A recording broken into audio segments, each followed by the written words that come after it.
नमस्कार, आपण पाहतात रेस संवाद न्यूज चॅनल। सोनपेठ तालुक्यातील अतिवृष्टी बाधित झालेल्या शेतीची जिल्हाधिकारी यांच्याकडून पाहणी। परभणी जिल्ह्यात अतिवृष्टी बाधित झालेल्या भागाची पाहणी परभणीचे जिल्हाधिकारी यांनी केली आहे। या पार्श्वभूमीवर जिल्हाधिकारी यांनी सोनपेठ तालुक्यातील भाऊचा तांडा, वाणी संगम, विटा या गावांना प्रत्यक्ष भेट देऊन बाधित शेतकऱ्यांना धीर दिला।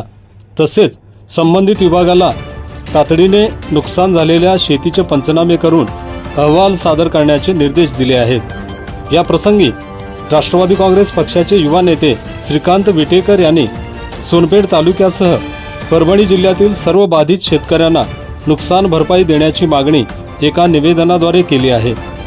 यावेळी उपविभागीय जिल्हाधिकारी शैलेश लाहोटी, तहसीलदार सुनील